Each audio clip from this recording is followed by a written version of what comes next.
Blog में चंदू पहाड़ी पिथौरागढ़ से। और यह न्यू ब्लॉग की शुरुआत। तो अभी पुष्कर सिंह धामी जी आ रहे हैं, हमारे सीएम पुष्कर सिंह धामी। तो क्या क्या बोलते हैं बीजेपी, तो दिखाते हैं आप लोग, बने रहिएगा ब्लॉग में।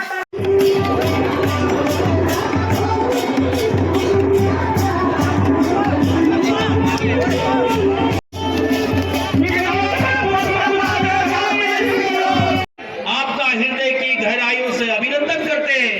आप एक बार नहीं 2 बार उत्तराखंड के मुख्यमंत्री बने, और जब से राज्य बना तब से राज्य के बाद आपने भारतीय जनता पार्टी के बाद भारतीय जनता पार्टी की और अच्छा विकास कर पाएंगे। ऐसे हमारी कपड़ा देवदास जी, हम सबके प्रिय नेता, लगातार लंबे समय से राजनीतिक क्षेत्र में पिथौरागढ़ का नाम रोशन कर रहे हैं, ऐसे विश्वनाथ सिंह चौहान जी, हमारे केदारनाथ, हमारे मथुरा जोशी जी, पूर्व में हमारे इस नगर का लंबे समय तक जिन्होंने नगर के हर वार्ड में विकास की मुख्य धारा से जोड़ा, हर जगह बहुत अच्छे काम किए, हम सबके प्रिय नेता के रूप में, बड़े भाई के रूप में आजेंद्र रावत जी, हमारे पूर्व में यहाँ के नगर पालिका के अध्यक्ष रहे भाई जगत ठाकी जी, जिन्होंने भारतीय जनता पार्टी की योजनाओं से, माननीय प्रदेश सरकार की योजनाओं से प्रेरित होकर समय से बहुत सारे लोगों का मार्गदर्शन करता हूँ।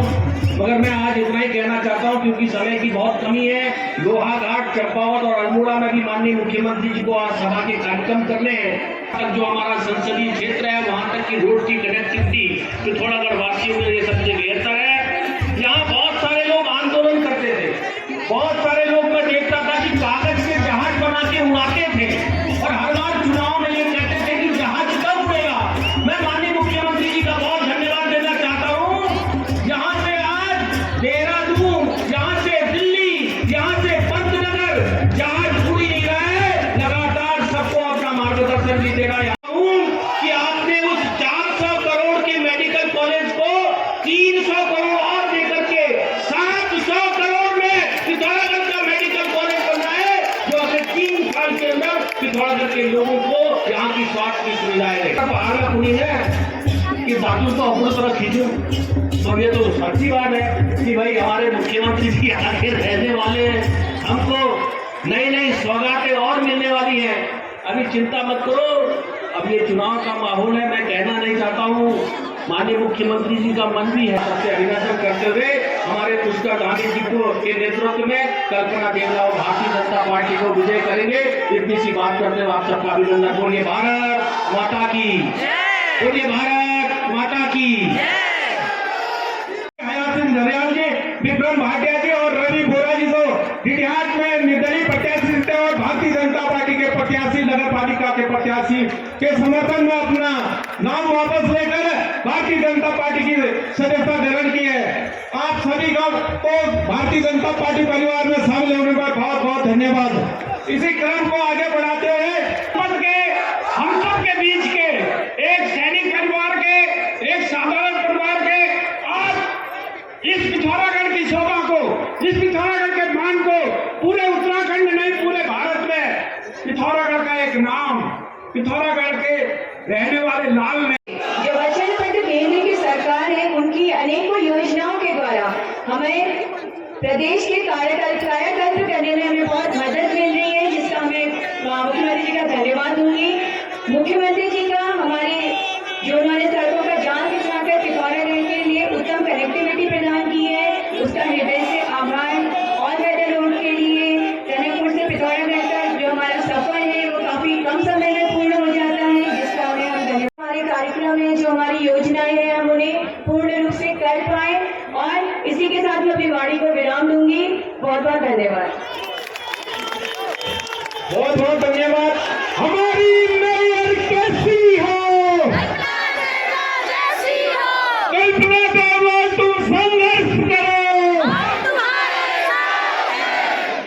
इस धामी जिंदाबाद, पिथौरागढ़ पुत्र पुष्कर धामी जिंदाबाद।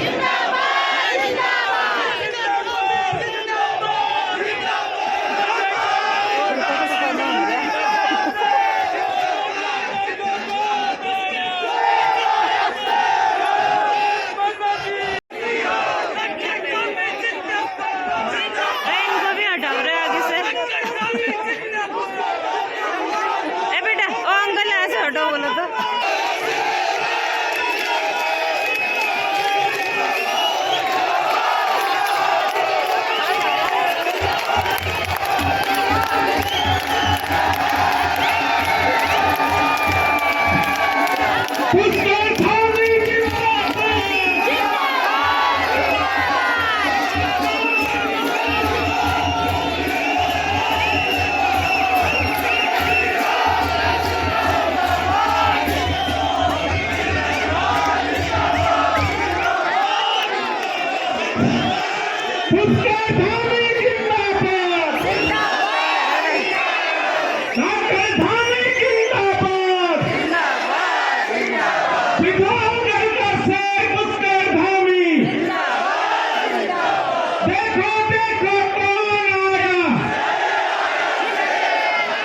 पिथौरागढ़ की शान है, पुष्करधामी नाम है, पिथौरागढ़ की शान है। पुष्करधामी नाम है। बोले भारत माता की, मैया की, दुर्गा मैया की। आज पिथौरागढ़ नगर निगम की इस चुनाव की बहुत विशाल जनसभा में आदरणीय चंद्राकांत जी, पूर्व विधायक और प्रदेश मंत्री श्रीमती मीना गंगवाला जी, निकाय चुनाव के प्रभारी भाई गोविंद तिलफाल जी, निवर्तमान पालिका के अध्यक्ष जिन्होंने अनेक कामों को इस नगर पालिका क्षेत्र में पूरा किया, अनेक कामों को शुरू किया है, ऐसे भाई राजेंद्र रावत जी, पूर्व नगर पालिका के अध्यक्ष जो श्री जगत सिंह खाती जी, वरिष्ठ नेता आदरणीय मथुरादास जोशी जी, पूर्व जिलाध्यक्ष भाई वीरेंद्र बल्दिया जी, आप सबका स्वागत करता हूँ, आप सबका अभिनंदन करता हूँ। भाइयों बहनों, आज मैं आपके बीच में पिथौरागढ़ नगर निगम चुनाव में हमारी महापौर की प्रत्याशी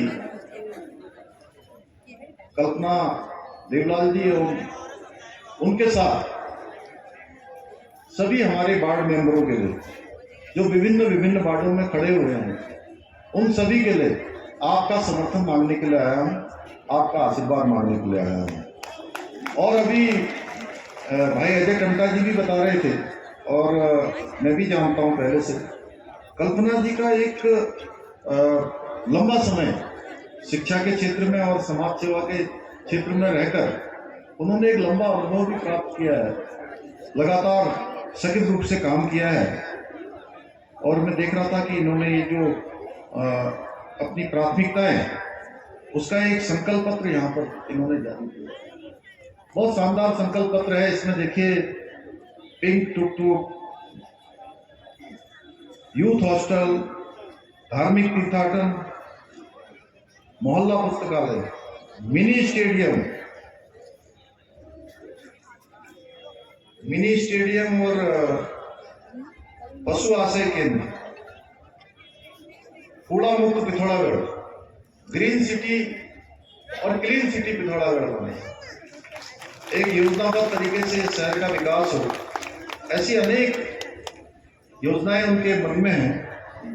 और सामाजिक क्षेत्र में जो इनका लंबे समय से इन्होंने काम किया है, एक जो वृद्ध अनुभव है, उस अनुभव का लाभ निश्चित रूप से पिथौरागढ़ को मिलेगा।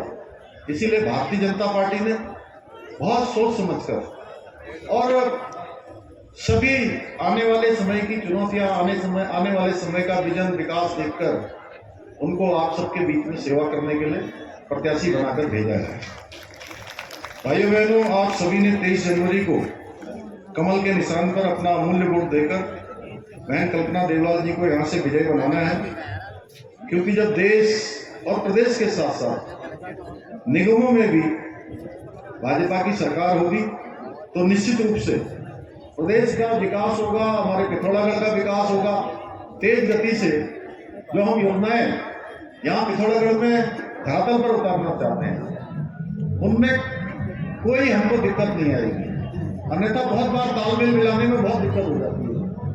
नीचे अगर चेयरमैन दूसरा बन जाए, वार्ड मेंबर दूसरा बन जाए, तो मोदी जी जो देश का पैसा भेजते हैं देश से पिथौरागढ़ के विकास के लिए, एक सीमांत क्षेत्र के लिए, वो पैसा बीच में कई बार उसको वहां तक पहुंचने में अनेक प्रकार की बाधाओं का सामना करना पड़ता है।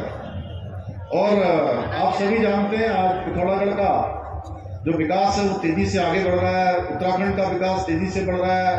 आदरणीय प्रधानमंत्री मोदी जी के मार्गदर्शन में और उनके सहयोग से हमारी सरकार उत्तराखंड में विकास को तेजी से आगे बढ़ाने का काम कर रही है। प्रदेश में जहां एक और शहरों से लेकर सुदूरवर्ती दूरस्थ क्षेत्रों तक, पर्वतीय क्षेत्रों तक, सड़क के क्षेत्र में शिक्षा, स्वास्थ्य, पेयजल सहित सभी हमारे जो महत्वपूर्ण क्षेत्र हैं, इन सभी क्षेत्रों में इंफ्रास्ट्रक्चर को बहुत मजबूत किया जा रहा है।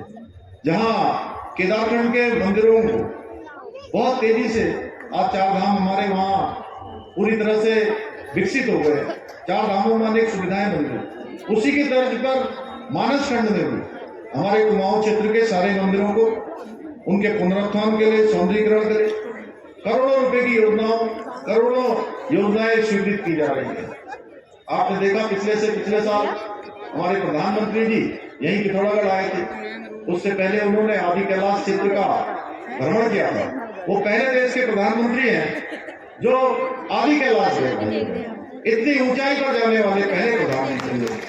गुंजी क्षेत्र में गए, जागेश्वर धाम गए, और उसके बाद आपने देखा किस तरह से उस क्षेत्र में विकास के पंख लगे। पिथौरागढ़ के मैं पिछले दिनों जब यहाँ आया था तो मैंने पूछा था इस समय यात्रा के सीजन में कैसा काम चला, तो मुझे सारे लोगों ने बताया, इन लोगों ने बताया और लोगों ने बताया कि पिथौरागढ़ के होटल सारे के सारे बुक हो गए। टैक्सी वालों को भी जो है टैक्सी उनकी खाली नहीं गई। और आने वाले समय में ये पूरा मार्ग हमारा टनकपुर, चंपावत, पिथौरागढ़, लोहाघाट, ये होता हुआ धारचूला से लेकर आदि कैलाश तक जाने वाला ये मार्ग पूरी तरह से हमारे जो है पर्यटकों से भरा रहने वाला है। हमारे पूरे क्षेत्र में समृद्धि आने वाली है भाइयों बहनों। इसके साथ ही हम उत्तराखंड को खेल के क्षेत्र में पर्यटन एडवेंचर एक्टिविटीज के हब के रूप में स्थापित करने के साथ साथ एक विशिष्ट वेडिंग डेस्टिनेशन बनाने की दिशा में भी तेजी से काम कर रहे हैं। इसी क्रम में हमने पिथौरागढ़ जनपद में करोड़ों रुपए की लागत से अनेक विकास परियोजनाएं हमने यहाँ के लिए स्वीकृत की हैं और वो योजनाएं आगे बढ़ रही हैं। सारी योजनाएं गतिमान है और मैं आपसे कह देना चाहता हूँ जितनी भी योजनाएं हमने स्वीकृत की है या जिन योजनाओं का भी हमने शिलान्यास किया है, यानी कि जो भी योजनाएं हम शुरू कर रहे हैं उन सभी योजनाओं को हम पूरा करेंगे भाई करेंगे, उनको आधे अधूरे में नहीं छोड़ेंगे। इस जहां एक और अभी हमारे अजय कंटा जी बोल रहे थे कि पहले 400 करोड़ रुपए मेडिकल कॉलेज के लिए स्वीकृत हुए थे भाई सीमांत क्षेत्र के, और मैंने जब सबकी समीक्षा की स्वास्थ्य विभाग की तो मैंने पूछा कि अब पिथौरागढ़ में जो मेडिकल कॉलेज बन रहा है उसमें और कितने धनराशि की आवश्यकता है। उन्होंने कहा साहब 100 करोड़ रुपए की और धनराशि आप कर दीजिए। मैंने कहा 100 करोड़ की धनराशि से क्या हम सारी सुविधाएं पिथौरागढ़ के लोगों को मिले, सीमांत क्षेत्र के लोगों को इलाज के लिए कहीं बाहर न जाना पड़े, जितनी सुविधाएं मेडिकल साइंस में हो सकती हैं वो सारी सुविधाएं हमारे पिथौरागढ़ के मेडिकल कॉलेज में होनी चाहिए। उसको 400 करोड़ से बढ़ाकर 700 करोड़ रुपया हमने 700 करोड़ रुपया किया है। इसमें पिथौरागढ़ के मेडिकल कॉलेज के नए भवन का निर्माण किया जा रहा है। जो कुछ वन विभाग की आपत्ति थी वो सारी आपत्ति भी हटा ली गई।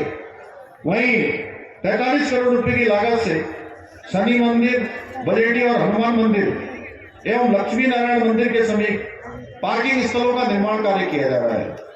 इसके अलावा हमने महिला अस्पताल के उच्चीकरण, पुलिस प्रशासनिक भवन एवं फायर ब्रिगेड कार्यालय के निर्माण जैसे अनेक कार्य यहाँ पर किए गए हैं।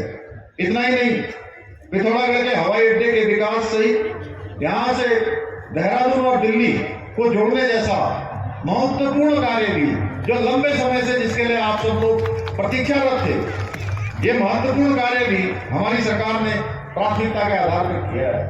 भाई बहनों, तमाम प्रकार की अड़चने भी आई। कितनी बार हम लोगों ने कितना प्रयास किया। भाई अजय टुंडा जी यहाँ पर बैठे हैं, लगातार मैं इनसे कहता था कि अजय भाई जितनी बार आप हमारे राष्ट्रीय जो एविएशन डिपार्टमेंट है वहां जब भी मंत्रालय में आप जाओ तो आप इसकी पैरवी करिए कि पिथौरागढ़ के लोगों को दिल्ली पहुंचने में 15 घंटे 17 घंटे का समय लगता है यहाँ से, कितना मुश्किल होता है। भाई बहनों, आप सबके लिए जो भी प्रयास इस दिशा में हो सकता था वो हम लोगों ने किया है। उत्तराखंड के अन्य क्षेत्रों की भांति पिथौरागढ़ में भी आज होम स्टे योजना तेजी से चल रही है, लखपति दीदी योजना चल रही है, सौर स्वरोजगार योजना जैसी अनेक योजनाओं के माध्यम से आज रोजगार को, स्वरोजगार को प्रोत्साहित करने हेतु अनेक विशिष्ट कार्य किए जा रहे हैं। भाइयों बहनों, इन सभी कार्यों और योजनाओं के साथ ही हमारी सरकार ने कई महत्वपूर्ण फैसले भी लिए हैं, कठोर फैसले भी लिए हैं। और आप सबको पता है, प्रदेश के अंदर हमने 30% क्षैतिज आरक्षण महिलाओं के लिए सभी सरकारी नौकरियों में हमने सुनिश्चित किया है। इसके पीछे हमारा हेतु है हर क्षेत्र में आगे आने का अवसर मिले। राज्य आंदोलनकारियों के लिए जिनका बड़ा योगदान राज्य को बनाने में था, उनके लिए हमने विधानसभा में विधेयक लाकर 10% का आरक्षण सुनिश्चित किया है। धर्मांतरण रोधी कानून हमने बनाया है कि प्रदेश का जो मूल स्वरूप है उसके साथ कोई छेड़छाड़ न करे, उसके साथ कोई खिलवाड़ न करे। भाइयों बहनों, इसके साथ ही पिछले वर्ष हल्द्वानी के बंदूरपुरा क्षेत्र में एक दंगा हुआ था। कुछ लोगों ने वहां आगजनी करने का प्रयास किया था। हमने कहा कि अब भविष्य में कोई भी इस प्रकार के दंगे, इस प्रकार की तोड़फोड़, इस प्रकार की आगजनी करने की तो बात बहुत दूर की बात है, कोई इस दिशा में सोचे भी नहीं। हम एक सशक्त दंगा रोधी कानून लेकर आए हैं। भाइयों बहनों, अब कोई प्रदेश के अंदर नहीं दंगा करेगा, उत्पात करेगा, सरकारी संपत्ति को नुकसान पहुंचाएगा या निजी संपत्ति को नुकसान पहुंचाएगा, उसकी एक एक पाई की भरपाई उसी दंगा करने वाले से सुनिश्चित की जाएगी। भाइयों बहनों, देश का सबसे कड़ा नकल विरोधी कानून भी हम उत्तराखंड के अंदर, हमने कहा कि ये खिलवाड़ अब हम नहीं करने देंगे।